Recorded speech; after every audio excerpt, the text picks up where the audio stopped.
নমস্কাৰ স্বাগতম জনাইছো আপোনালোক সকলোকে মোৰ চেনেললৈ আৰু এই ভিডিঅ'লৈ আপোনালোক সকলোকে মোষ্ট ওয়েলকাম আজি এই ভিডিঅ'ৰ জৰিয়তে সিংহ ৰাশিৰ জাতক জাতিকাৰ জীৱনত 2026 বৰ্ষৰ জুন মাহৰ পৰা অক্টোবৰ মাহলৈ কি মহা পৰিৱৰ্তন হ'ব সেই বিষয়ে মই আলোচনা কৰিবলৈ ওলাইছো এই ভিডিঅ'টোৰ টাইটেলতে মই মহা পৰিৱৰ্তন শব্দটো ব্যৱহাৰ কৰিছো কিয়নো জুন মাহৰ পৰা অক্টোবৰ মাহলৈ এই সুদীৰ্ঘ 5 মাহ সময়ছোৱা আমাৰ সকলোৰে জীৱনৰ বাবে এক মহা পৰিৱৰ্তনৰ সময় কিয়নো গুৰু বৃহস্পতি যাক গ্ৰহসমূহৰ মাজত সবাতোকৈ শুভ গ্ৰহ বুলি ধৰা হয় সবাতোকৈ শক্তিশালী গ্ৰহ বুলি ধৰা হয় সেই গুৰু বৃহস্পতি সুদীৰ্ঘ 12 বছৰ মূৰত উচ্চ ৰাশিলৈ অৱস্থান কৰিব 2026 বৰ্ষৰ 2 জুনৰ দিনা গুৰু বৃহস্পতি সম্পূৰ্ণ মাৰ্গী হৈ উদিত অৱস্থাত কৰ্কট ৰাশিত অৰ্থাৎ উচ্চ ৰাশিলৈ অৱস্থান কৰিব যিহেতু গুৰুৱে সদায় আমাক আশীৰ্বাদেই দিয়ে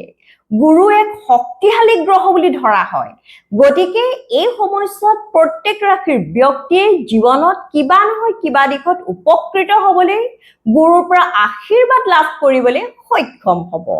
গুৰু বৃহস্পতি হৈছে আমাৰ ভাগ্যৰ কাৰক গ্ৰহ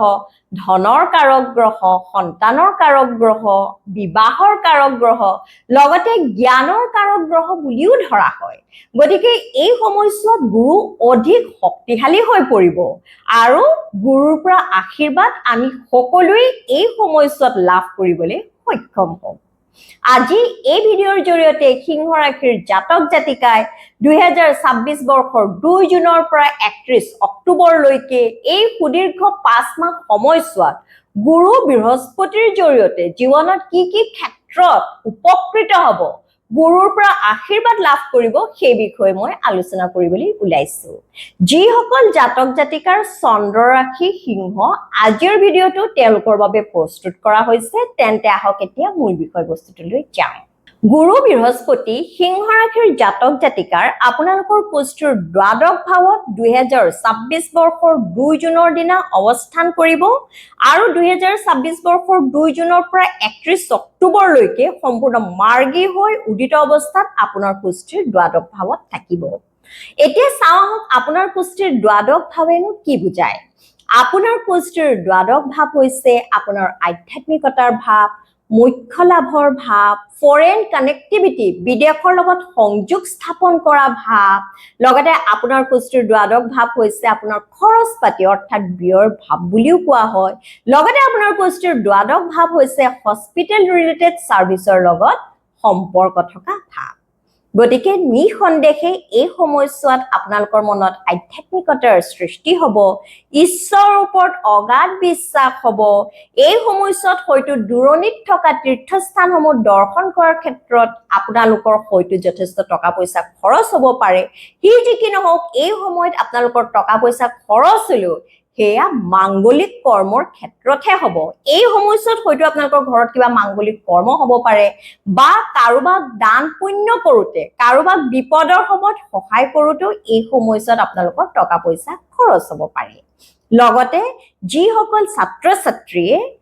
দূৰণিত শিক্ষা লাভ কৰিবলৈ ইচ্ছা প্ৰকাশ কৰে বা ঘৰৰ পৰা বহু দূৰত কোনো বিষয়ৰ ওপৰত তেওঁলোকে যদি গৱেষণা কৰিব বিচাৰে বা ফৰেনত যাব বিচাৰে তেন্তে এই সময়ছোৱাত তেওঁলোকে যথেষ্ট উপকৃত হ'বলৈ সক্ষম হ'ব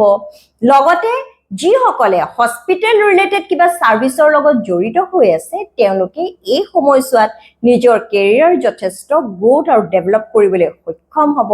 লগতে এই সময়ছোৱাত বহুত সিংহ ৰাশিৰ জাতক জাতিকাই হয়তো এমএনসিত চাকৰি পাব পাৰে বা ব্যৱসায়ীসকলে যিসকলে ইম্পৰ্ট এক্সপৰ্টৰ বেপাৰ বাণিজ্য কৰিব বিচাৰে অৰ্থাৎ আমদানি ৰপ্তানিৰ বেপাৰ বাণিজ্য কৰিব বিচাৰে তেওঁলোকে এই সময়ছোৱাত নিজৰ বেপাৰ বাণিজ্যত অধিক লাভৱান হ'বলৈ সক্ষম হ'ব এই সময়ছোৱাত এমএনসিত চাকৰি কৰা সকলৰ কেৰিয়াৰ গ্ৰোথ আৰু ডেভেলপ হ'ব লগতে এই সময়ছোৱাত আপোনালোকে নিজৰ কেৰিয়াৰ ক্ষেত্ৰত হে চাকৰিৰ ক্ষেত্ৰতো হ'ব পাৰে বা বেপাৰ বাণিজ্যৰ ক্ষেত্ৰতো হ'ব পাৰে বিদেশৰ লগত যদি এক সংযোগ স্থাপন কৰিবলৈ ইচ্ছা প্ৰকাশ কৰে নিজৰ কেৰিয়াৰ গ্ৰোথ আৰু ডেভেলপ কৰিবৰ বাবে ঘৰৰ পৰা বহু দূৰত যোৱাৰ কথা চিন্তা কৰে বা নিজৰ বেপাৰ বাণিজ্য এক্সটেন্ড কৰাৰ কথা যদি চিন্তা কৰে বহু দূৰলৈ তেন্তে এই সময়ত আপোনালোকে গুৰুৰ পৰা এই বিষয়ত যথেষ্ট আশীৰ্বাদ লাভ কৰিবলৈ সক্ষম হ'ব লগতে আৰু এটা গুৰুত্বপূৰ্ণ কথা সিংহ ৰাশিৰ জাতক জাতিকাসকল আপোনালোকে লক্ষ্য ৰাখিব যেহেতু আপোনাৰ পুষ্টিৰ পঞ্চম ভাৱ হৈছে আপোনাৰ শিক্ষাৰ ভাৱ লগতে আপোনাৰ প্ৰেমৰ ভাৱ বুলিও কোৱা হয় লগতে পূৰ্বজন্মৰ বিষয়েও আমি আপোনাৰ পুষ্টিৰ পঞ্চম ভাৱৰ জৰিয়তে অধ্যয়ন কৰো গতিকে এই সময়ছোৱাত আপোনালোকৰ নিজৰ প্ৰেমৰ জীৱনৰ ক্ষেত্ৰতো বা এনেও এই সময়ছোৱাত আপোনালোকৰ জীৱনত হয়তো এনেকুৱা কোনোবা ব্যক্তিৰ আগমন হ'ব পাৰে আপোনালোকে এনেকুৱা কোনো ব্যক্তিক হয়তো এপ্ৰোচ কৰিব পাৰে যাৰ লগত হয়তো আপোনালোকৰ এটা কাৰ্মিক ৰিলেচন থাকিব পাৰে যাৰ লগত হয়তো আপোনালোকৰ কিবা কাৰ্মিক ডেপ থাকিব পাৰে অৰ্থাৎ এনেকুৱা কোনোবা ব্যক্তিক হয়তো আপোনালোকে লগ পাব পাৰে যি হয়তো আপোনালোকৰ জীৱনক যথেষ্ট প্ৰভাৱিত কৰিব পাৰে আপোনালোকৰ জীৱন হয়তো সলনি কৰিব পাৰে বা আপোনালোকৰ জীৱনটো এক নতুন দিশৰ ফালে আগুৱাই নিয়াত হয়তো সহায় কৰিব পাৰে এয়া হল গুৰু বৃহস্পতিৰ আপোনাৰ পুষ্টিৰ দ্বাদশ ভাৱত অৱস্থানৰ ফলত আপোনালোকে এইকেইটা বিষয়ৰ ওপৰত উপকৃত হ'বলৈ সক্ষম হ'ব এতিয়া চাওক গুৰুৰ দৃষ্টি ক'ত পৰিব কিয়নো গুৰুৰ দৃষ্টিতে অমৃতৰ সৃষ্টি হোৱা বুলি কোৱা হয় গুৰুৰ তিনিটা দৃষ্টি আছে পঞ্চম সপ্তম আৰু নৱম গুৰুৰ পঞ্চম দৃষ্টি পৰিব 1 2 3 4 5 অৰ্থাৎ আপোনাৰ পুষ্টিৰ চতুৰ্থ ভাৱত গুৰুৰ সপ্তম দৃষ্টি পৰিব আপোনাৰ পুষ্টিৰ ষষ্ঠ ভাৱত আৰু গুৰুৰ নৱম দৃষ্টি পৰিব আপোনাৰ পুষ্টিৰ অষ্টম ভাৱত আপোনাৰ পুষ্টিৰ চতুৰ্থ ভাৱ হৈছে আপোনাৰ ঘৰুৱা সুশান্তিৰ ভাৱ লগতে আপোনাৰ পুষ্টিৰ চতুৰ্থ ভাৱৰ জৰিয়তে আমি আপোনাৰ মাতৃৰ বিষয়ে অধ্যয়ন কৰো লগতে আপোনাৰ পুষ্টিৰ চতুৰ্থ ভাৱৰ জৰিয়তে আপোনাৰ জীৱনত হা সম্পত্তিৰ যোগ আছে নে নাই এই জীৱনত আপোনালোকে প্ৰপাৰ্টি পাৰচেজ কৰিবলৈ অৰ্থাৎ সম্পত্তি ক্ৰয় কৰিব পাৰিব নে নোৱাৰিব সেই বিষয়ে আমি আপোনাৰ পুষ্টিৰ চতুৰ্থ ভাৱৰ জৰিয়তে অধ্যয়ন কৰো এই সময়ছোৱাত আপোনালোকৰ ঘৰত সুখ শান্তি অব্যাহত থাকিব ঘৰত হয়তো কিবা সুখৰ বাতৰি এই সময়ছোৱাত আহিব পাৰে এই সময়ছোৱাত আপোনালোকৰ মাতৃৰ লগত এক সুন্দৰ সম্পৰ্ক গাঢ় সম্পৰ্ক স্থাপন হ'ব আপোনাৰ মাতৃৰ জৰিয়তে জীৱনত হয়তো বিভিন্ন ক্ষেত্ৰত উপকৃত হ'বলৈ সক্ষম হ'ব পাৰে নতুবা আপোনাৰ মাতৃৰ স্বাস্থ্য পাতিও এই সময়ছোৱাত ভাল হ'ব পূৰ্বতে যদি তেওঁ কিবা অসুখত ভুগি আছিল তেন্তে এই সময়ছোৱাত আপোনালোকে যদি প্ৰপাৰ ট্ৰিটমেন্ট কৰে তেওঁ নিশ্চয় আৰোগ্য লাভ কৰিবলৈ সক্ষম হ'ব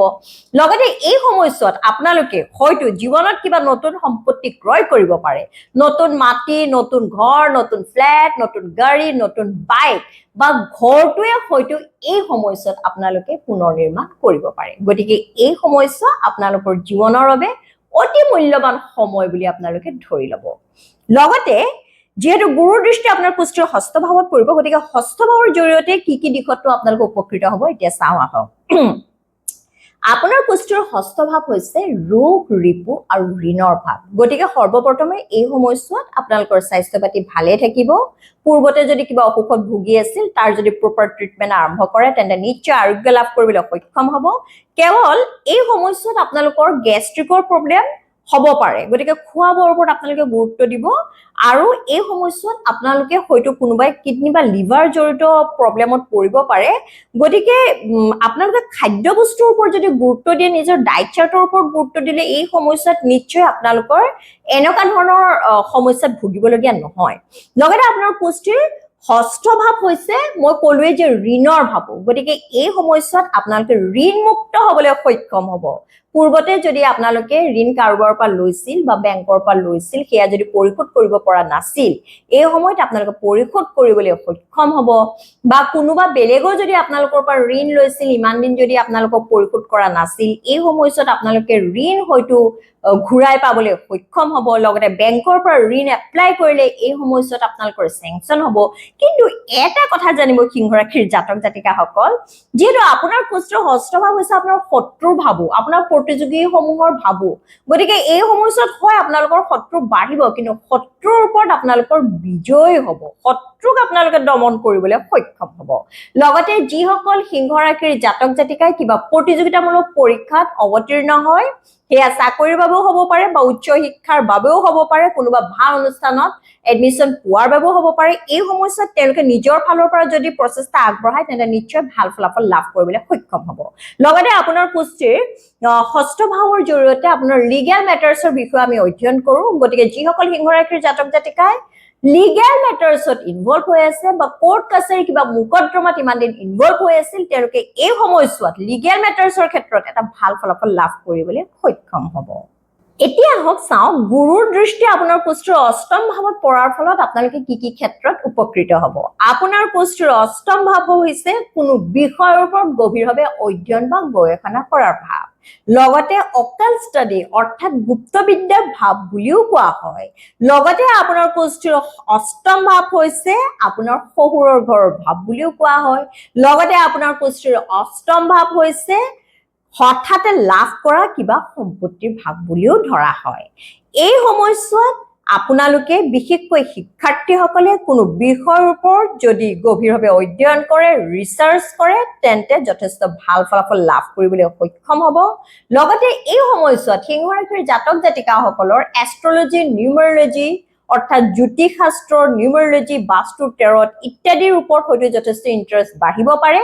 বা তেনে ব্যক্তিৰ সংস্পৰ্শলৈ আহি আপোনালোকে জীৱনত হয়তো যথেষ্ট উপকৃত হ'ব পাৰে লগতে এই সময়ছোৱাত আপোনালোকে উত্তৰাধিকাৰী সূত্ৰ হয়তো জীৱনত কিবা সম্পত্তি লাভ কৰিব পাৰে লগতে আপোনালোক যদি বিবাহিত এই সময়ছোৱাত আপোনালোকৰ শহুৰৰ ঘৰৰ লগত এক সুন্দৰ সম্পৰ্ক স্থাপন হ'ব গতিকে সিংহ ৰাশিৰ জাতক জাতিকাসকল এই সময়ছোৱাত আপোনালোকে জীৱনত এইকেইটা বিষয়ৰ ওপৰত গুৰুৰ পৰা আশীৰ্বাদ লাভ কৰিবলৈ সক্ষম হ'ব কিন্তু ইয়াতো এটা কথা আছে যে আপোনালোকে নিজৰ ফালৰ পৰা যিমান দূৰ প্ৰচেষ্টা আগবঢ়াব আপোনালোকে ফলাফলসমূহ তেনেধৰণেই পাব হয় গুৰুৰ আশীৰ্বাদ এই সময়ত আপোনালোকৰ ওপৰত আছে কিন্তু আপোনালোকে নিজৰ ফালৰ পৰা প্ৰচেষ্টা আগবঢ়াব লাগিব নিজে কঠোৰ পৰিশ্ৰম কৰিব লাগিব তেতিয়া নিশ্চয় গুৰুৱে আপোনালোকক এই সময়ছোৱাত চকু মেলি চাব প্ৰতিকাৰ হিচাপে প্ৰতিদিনাখনি আপোনালোকে সূৰ্যৰ বীজ মন্ত্ৰ যিহেতু সূৰ্য হৈছে আপোনাৰ ৰাশিৰ অধিপতি গ্ৰহ সূৰ্যৰ বীজ মন্ত্ৰ ওম ৰাং ৰিং ৰোং শা সূৰ্যায় নমঃ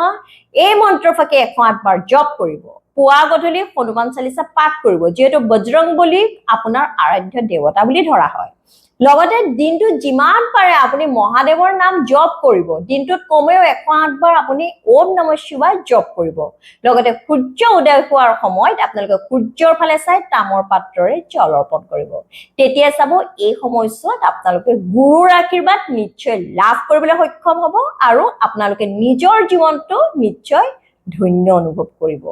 তেনে সিংহ ৰাশিৰ জাতক জাতিকাসকল এয়া হ'ল 2026 বৰ্ষৰ জুন মাহৰ পৰা অক্টোবৰ মাহলৈ গুৰু বৃহস্পতিৰ প্ৰভাৱত আপোনালোকৰ জীৱনত কি মহা পৰিৱৰ্তন হ'ব তাৰ এক থুলমূল ধাৰণা জন্ম লগ্নতে অৰ্থাৎ আপোনাৰ কুষ্ঠিতে গুৰু যদি এক শক্তিশালী অৱস্থানত আছিল শুভ স্থানত আছিল তেন্তে বাকি গ্ৰহবোৰৰ অৱস্থান যেনেকাই নহওক কিয় আপোনালোকে এই সময়ছোৱাত গুৰুৰ আশীৰ্বাদ পাবলৈ সক্ষম হ'ব কিয়নো গুৰুৰ ওপৰত কাৰোৰে নচলে